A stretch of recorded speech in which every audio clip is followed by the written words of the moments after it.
ladies and gentlemen.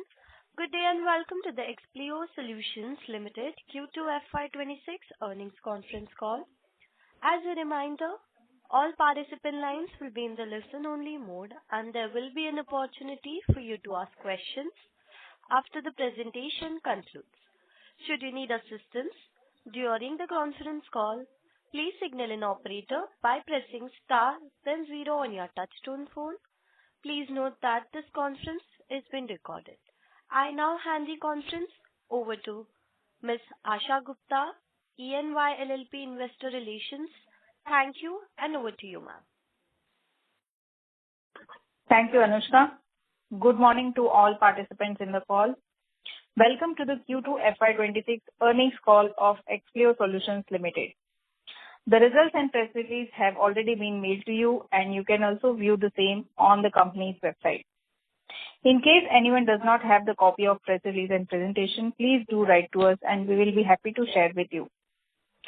Representing the management today, we have Mr. Ralph Gallison, Chairman and Non-Executive Director, Mr. Phani Sangirila, Managing Director and CEO, Mr. Peliyakarupan Pelaniappan, CFO, whom we will be referring to as Mani.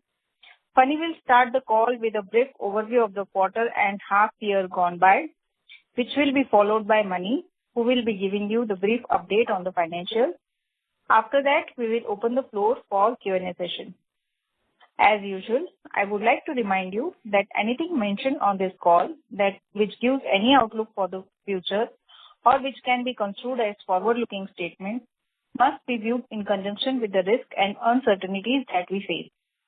This risk and uncertainties are included but not limited to what we have mentioned in the prospectus filed with SEBI and subsequent annual reports, which you can find on our website.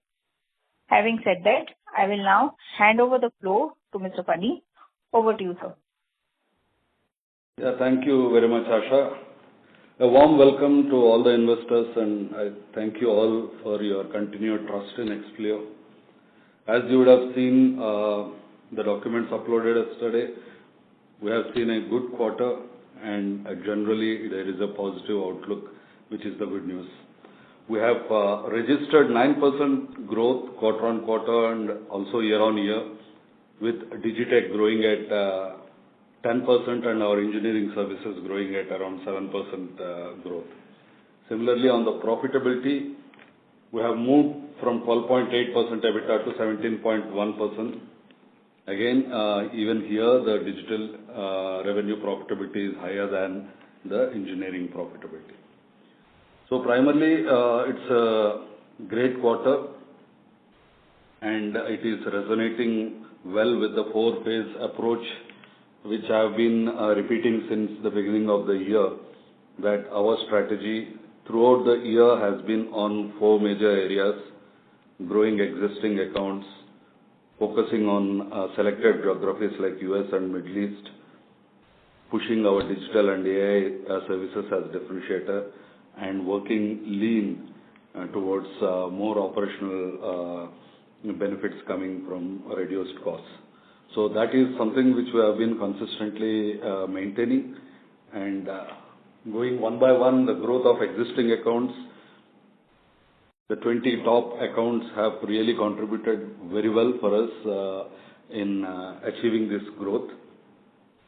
And our consistent efforts on markets like US and Asia both resulted in these two regions growing very well.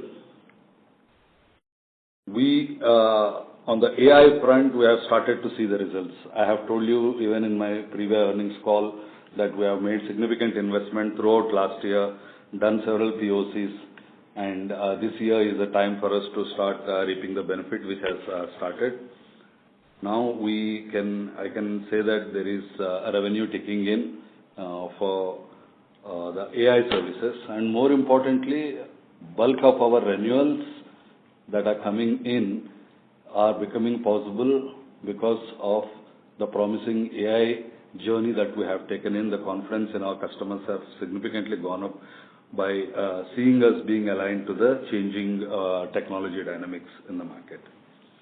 And we have, as a fourth point, we have continued to keep a very close eye on the operating expenses, and we have been at the lowest in terms of our bench, and we are maintaining it at less than 6%, which has significantly contributed to the margin improvements. Of course, the margin improvements have also got a boost from the forex to the scale of 2 to 3%, but bulk of those are a direct function of the revenue being growing and the operating costs and the bench optimization being done as a continuous process.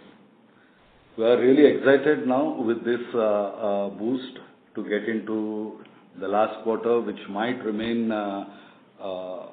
because the last quarter will have December furlough periods and holiday periods. But with this momentum, we enter into 2026 with a very good, healthy pipeline, and that is promising. As we speak, we are currently in the process of finalizing our strategy for 2026, and the entire team is bullish about it, and we have been in the journey of this strategy finalization, which will end by mid-December.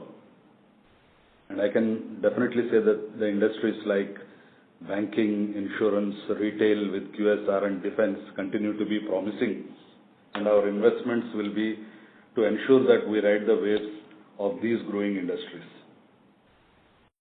From the services side, that is from the industry side, those are the industries. From a services side, the digital services are growing, which have now gone past 53% of our total digital and QA services, if you look at.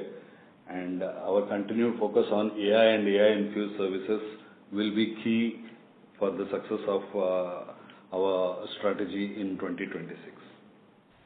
As I speak about the outlook on this growth and profitability, there is certainly an attrition factor which is now gone really up with the market slightly showing the signs of recovery.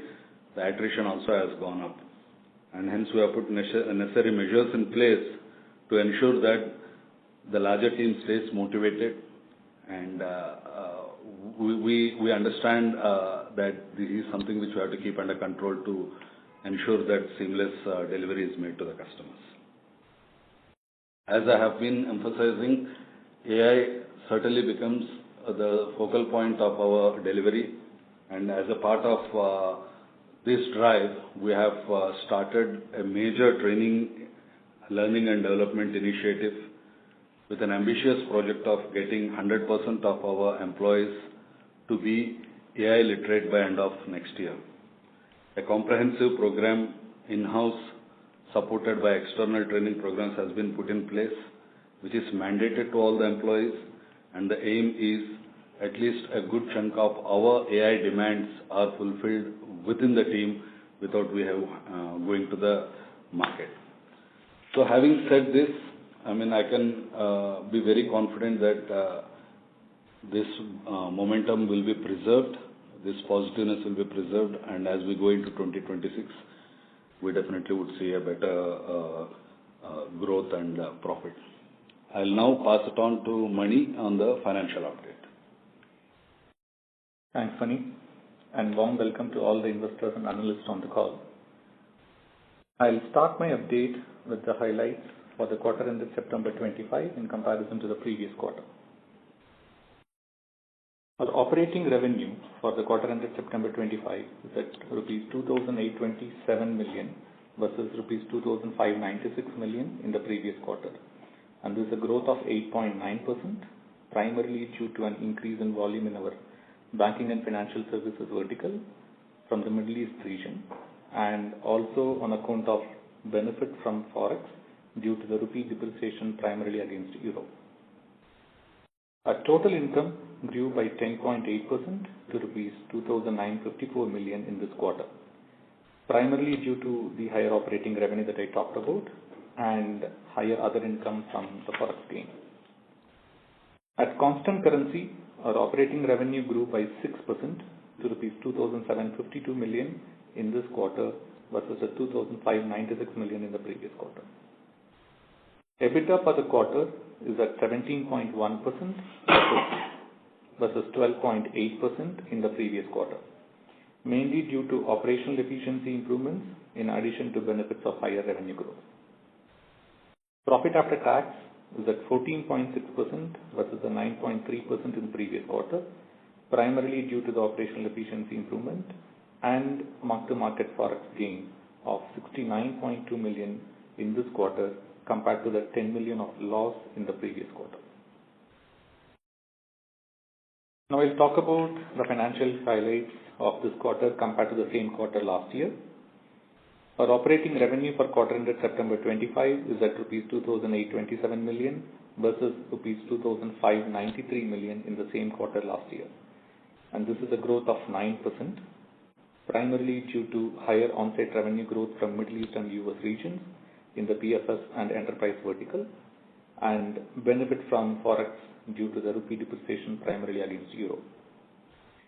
Total income grew by 8.6% to rupees 2,954 million in this quarter, primarily due to higher operating revenue that I talked about, and it's partially offset by reduction in other income from forex gain of 69 million in this quarter versus rupees 96 million in the same quarter last year. At constant currency, our operating revenue grew by 2.4% to rupees 2,655 million versus rupees 2,593 million in the same quarter last year. EBITDA for the quarter is at 17.1% versus 16.3% in the same quarter last year, mainly due to operational efficiency improvements in our core delivery costs and optimized spends on non-essential and discretionary costs, in addition to benefits of higher revenue growth. Profit after tax is at 14.6% versus 13.1% in the same quarter last year, primarily due to the operational efficiency improvements. I'll now talk about the financial highlights for 6 months ended September 25 versus the same period last year. Our operating revenue for H1 FY26 is at rupees 5,423 million versus rupees 5,114 million in H1 FY25, and this is a growth of 6%, primarily due to forex gain on account of rupee depreciation against euro. Total income grew by 6.8% to rupees 5,610 million in H1 FY26, primarily due to higher operating revenue and higher interest income from higher cash balances.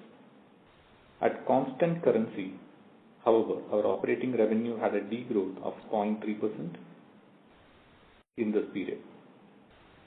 EBITDA for H1 FY26 is at 15% versus 16% in H1 FY25, primarily due to impact of wage increments, partially offset by operational efficiency improvements in our core delivery costs and optimized spends on non-essential and discretionary costs. Profit after tax in H1 FY26 is at 12.1% versus 11.3% in H1 FY25 due to higher other income from cash balances and higher other comprehensive income on mark-to-market forex gains. Earnings per share is at rupees 38.78 in H1 FY26 versus rupees 38.26 in H1 FY25, and this is higher by 1.4%. Cash position stood at rupees 303 crores as of September 25 versus 276 crores as of September 24. And that brings the financial updates to an end. Back to you, Asha. Thank you.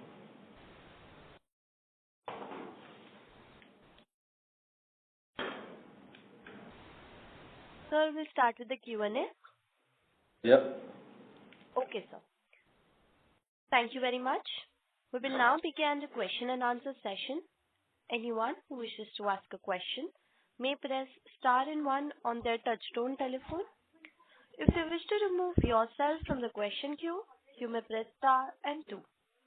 Participants are requested to use handsets while asking a question. Ladies and gentlemen, we will wait for a moment while the question queue assembles.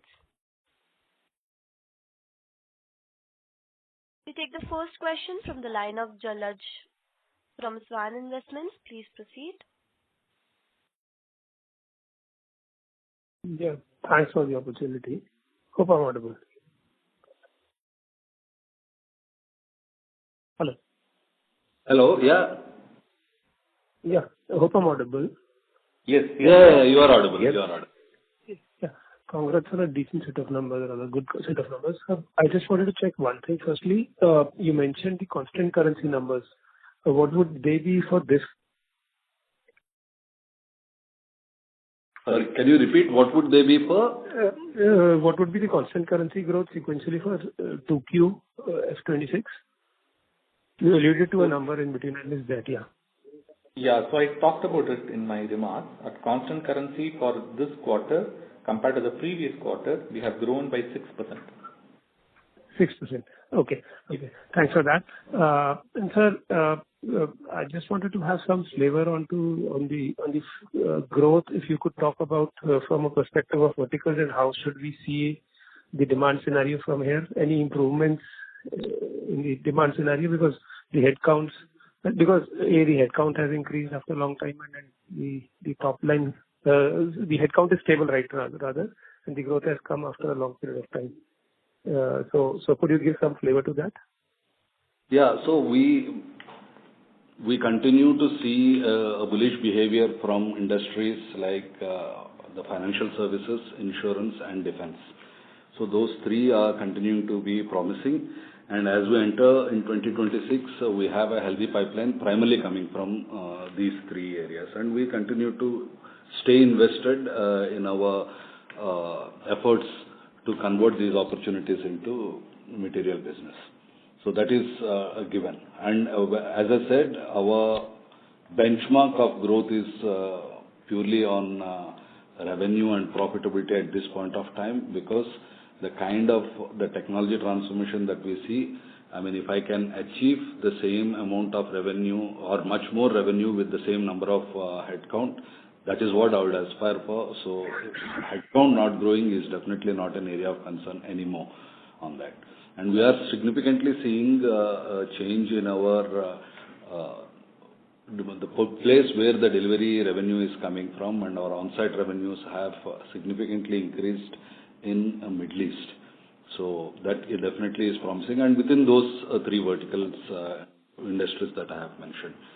So that's where the industry position is, and that's where the headcount position is, if I have answered your questions. Understood, sir. And sir, specifically on the growth or the what split of our revenue would be coming right now from the parent? The direct would be around 70%, and the group business is around 30%. That is the internal. Got it. And what sort of growth are we seeing, if you could give some flavor to that side of the revenue, or from a parent and a outside? Could you give some flavor there? Yeah. Both are growing, whereas the parent's revenue growth is primarily because of the forex, because the billing is coming on the euro side. So that's where there is a huge gain, whereas the headcount has marginally declined, I would say.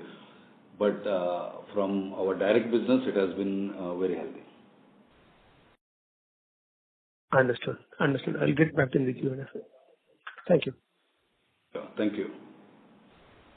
Thank you. Before we proceed with the next question, a reminder to the participants, in order to ask a question, you may press star and 1 on your touchtone telephone. We take the next question from the line of Sankar Narayana from iThought PMS. Please proceed. Good morning, sir. Am I audible? Yeah. Yes, sir. Congrats on a good quarter. So my question is on the BFSI. Sorry to interrupt, sir. Can you please come closer to your device and then speak? Ma'am, am I audible now? Yeah. Very much. Yes. Yeah. Yes, sir. So my first question is on the BFSI vertical, which have seen good growth, both quarter on quarter and year on year. So what has been led to this rise of growth, which we haven't seen for the past 3-4 quarters, and what outlook have changed during this quarter? Okay, the two contributing factors I would say for financial services is the technology adoption in financial services compared to our aero, defense and other industry verticals is extremely high. That has been the trend for BFSI for very long, and because the other industries are either physical hazards and the safety hazards there, which are relatively less for financial services, the technology adoption is very high. And with the advent of AI now, and as I spoke in my initial note also, that the AI and AI-infused services are clicking well with financial services who have been sitting on legacy applications, COBOL-based applications for the last 4 decades at least. And in order for them to get into a modernized application stack, the journey would have been much longer in the past. With the advent of AI, the complete migration from COBOL code to a .NET or a Java code has now become extremely simpler with only 20-25% of effort that otherwise used to be done manually.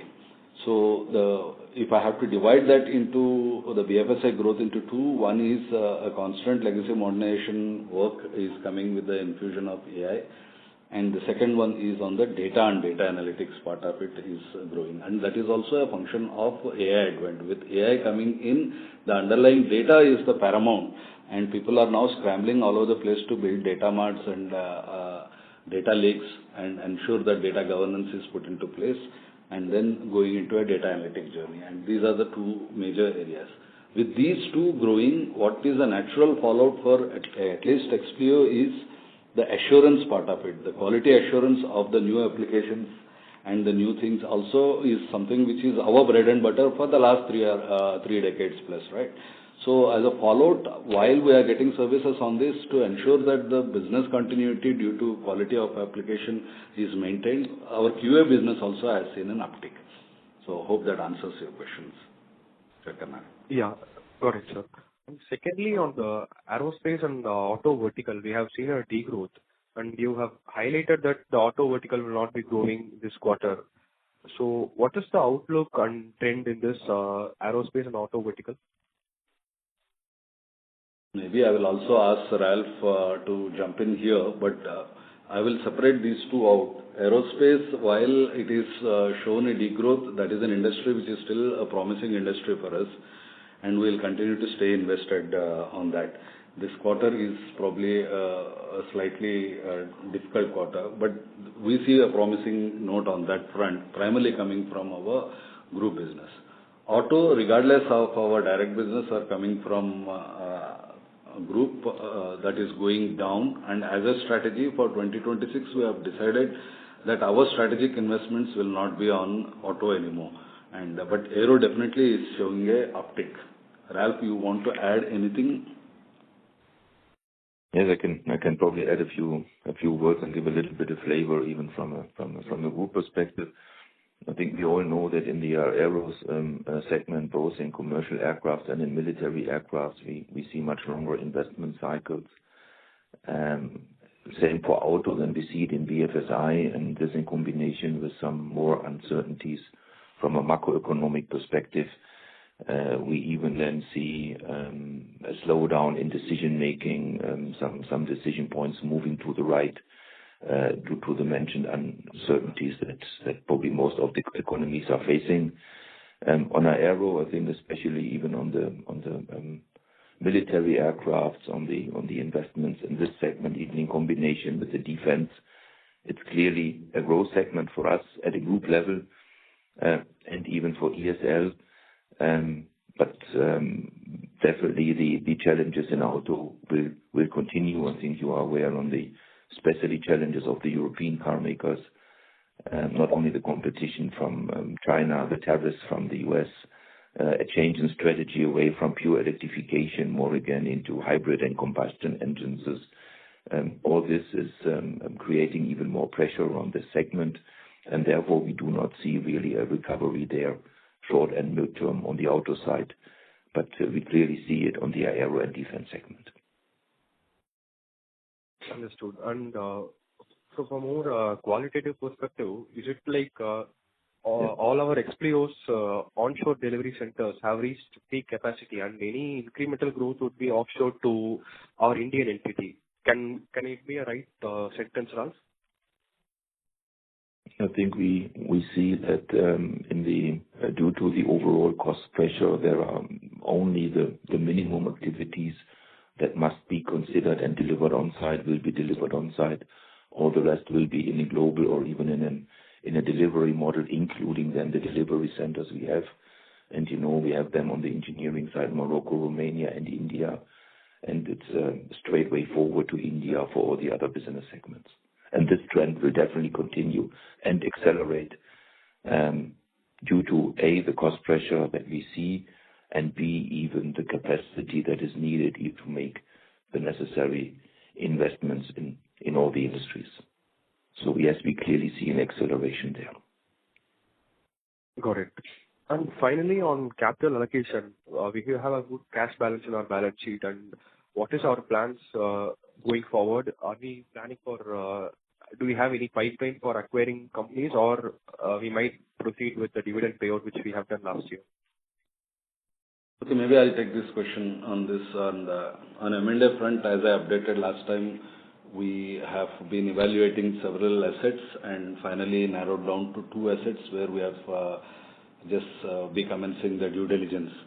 And this process will take at least a month and a half, and in the Jan we will know about this, and any subsequent decisions will follow based on the outcome of these acquisitions. Not Jan, I would say in Q1 of next year. Q1 of next year will definitely make one decision, and the other dividend follow-up will be based on the outcome on these asset evaluation. Understood. Thank you, sir. You're welcome. Thank you. Participants, in order to ask a question, you may press star and 1 on your touchtone telephone.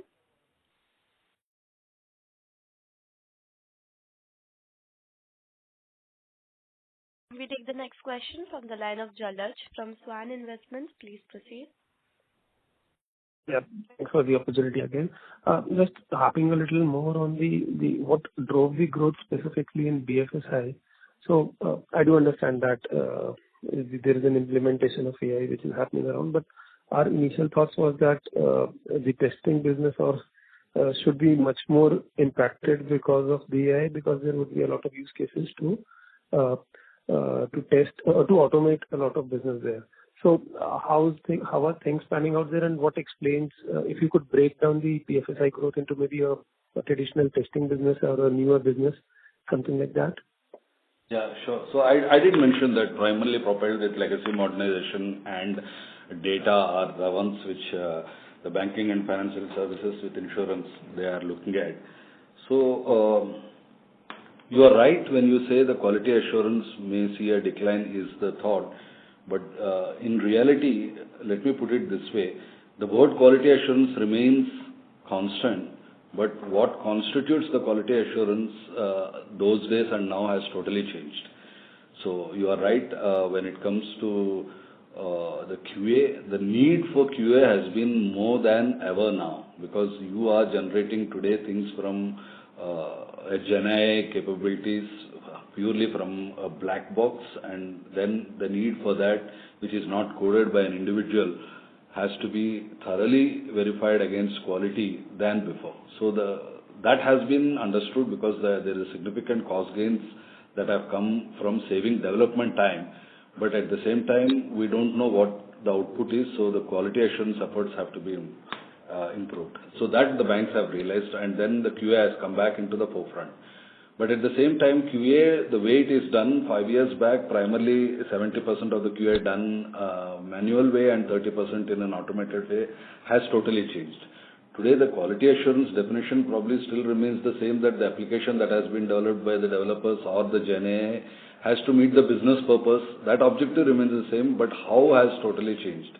Today, right from generation of test cases to execution of test cases and automation, all have been infused with artificial intelligence. And when I say that the QA has come back into the forefront, it is with all the levers that we have developed on infusing artificial intelligence, even in delivering quality assurance services, is the one which is the differentiator. I know that for now that may remain differentiator at this point of time, but over a period of time that also will become commoditized. So the continuity on the innovation on QA front, where we are originally the leaders, being the largest independent software testing company, we have an edge on that, and we have put all these AI-infused services which are reaping the benefit.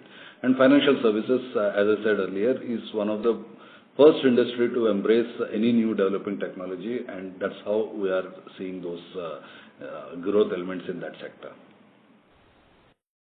Understood. So just building onto that, so you believe that the discussions are happening with clients and the sort of pipeline you are seeing right now, the traction should continue at least until it becomes a commodity, which is going to take a longer time, because I guess a lot of now code shifts are happening towards and as you correctly said that a lot of workloads which were not or codes which were written in the legacy system are being pushed to a newer language or a newer system because thanks to AI. So your net volumes are increasing because of that. That market is a sizable market also there, because the legacy is there everywhere. They are the elephants, white elephants sitting in every major banks, and I don't see that this is something which will be over within a year. The entire legacy modernization of bigger countries like Europe and America is much higher than the emerging countries, which have the advantage of starting late, have almost got into a relatively modern technology. But if you look at the largest banks and insurance companies in both US and Europe, bulk of them, 70% of their core policy and banking core banking systems are still running in legacy platforms. So that continues to be an opportunity. And what will get commoditized is the AI infusion of QA part of it, and that part will definitely be. But this will continue to rule. My personal judgment is another several years, legacy modernization will continue to happen. Understood. And thanks for that. And with regards to the acquisition, could you give some flavor of what white spaces or what areas are we targeting? What sort of capabilities in the target we are looking for? So, I mean, I will give a guiding principle so that we have applied for ourselves. We want to acquire an asset which definitely has to supplement the skills that we are not as good in. Either it can be from an industry point of view, or a geography point of view, or a specific service lines. As you know, 4-5 years back, we did an acquisition which is primarily addressing two of our levers. One is the data is one area where we never had any significant presence, so that has given a shot in arm for us to put data service as a horizontal across several industries. And at the same time, that also served because that acquisition has all their customers in US. We also had a kickstart in US, which has been evading us for a while. So these are the 3 or 4 levers that we use to decide which asset helps. But it will be a complementing service, and it should be cutting across our industries will be our priority one. At this point of time, we are guiding on these principles.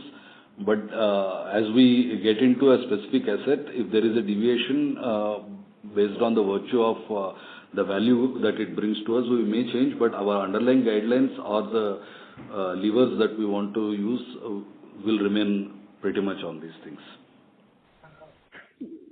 Got it.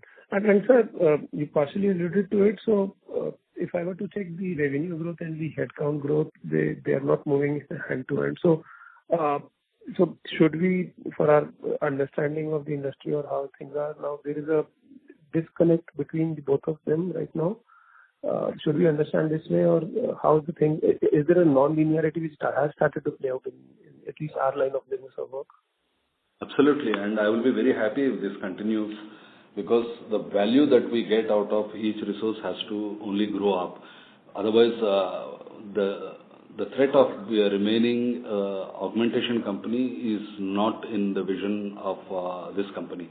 So it has to be a more value-based, and a premium has to be given to that value, which the customers, the moment we accept, we see even the revenue growing and the headcount declining could be a general trend. And that is something which I personally see it as a highly welcoming. So there is a possibility of margins improving from there then, from the current Absolutely. status at least. The entire crux of the whole thing is we don't want to have a larger headcount with very little margins on it, and is not a sustainable one. It has to be a high margin, high value, high stickiness services that should lead this organization with higher revenue, with lower number of people. That would continue. So any aspirations on the margin front? I'm not talking about a quarter or next year, but broadly the way things are moving in terms of the benefits of non-linearity due to AI or otherwise. Yeah, at this point of time, very difficult to put a number, but the efforts are definitely only to improve from where we are. Understood. Thank you, and best of luck.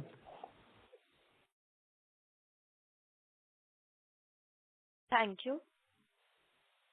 Ladies and gentlemen, in order to ask a question, you may press star and 1 on your touchtone telephone.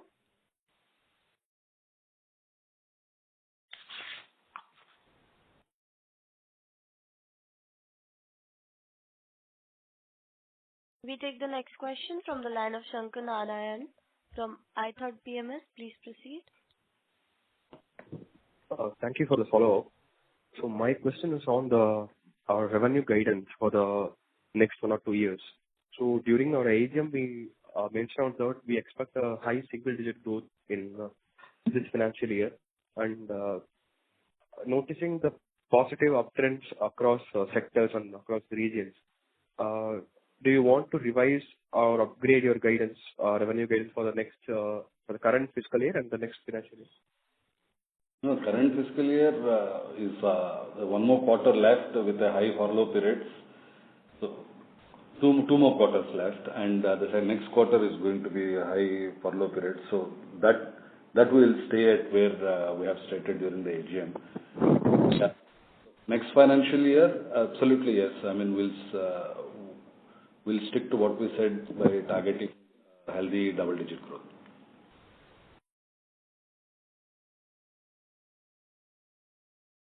Understood. Thank you. Thank you. Participants, in order to ask a question, you may press star and 1 on your touchtone telephone.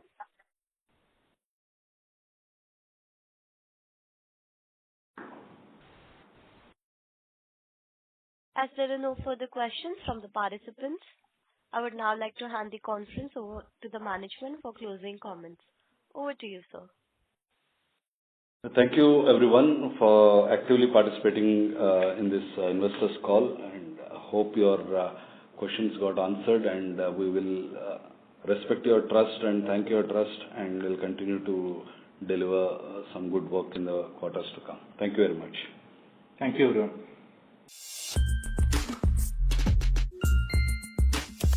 If you found this video helpful, please like, share and subscribe to Concall India for latest upcoming Concall.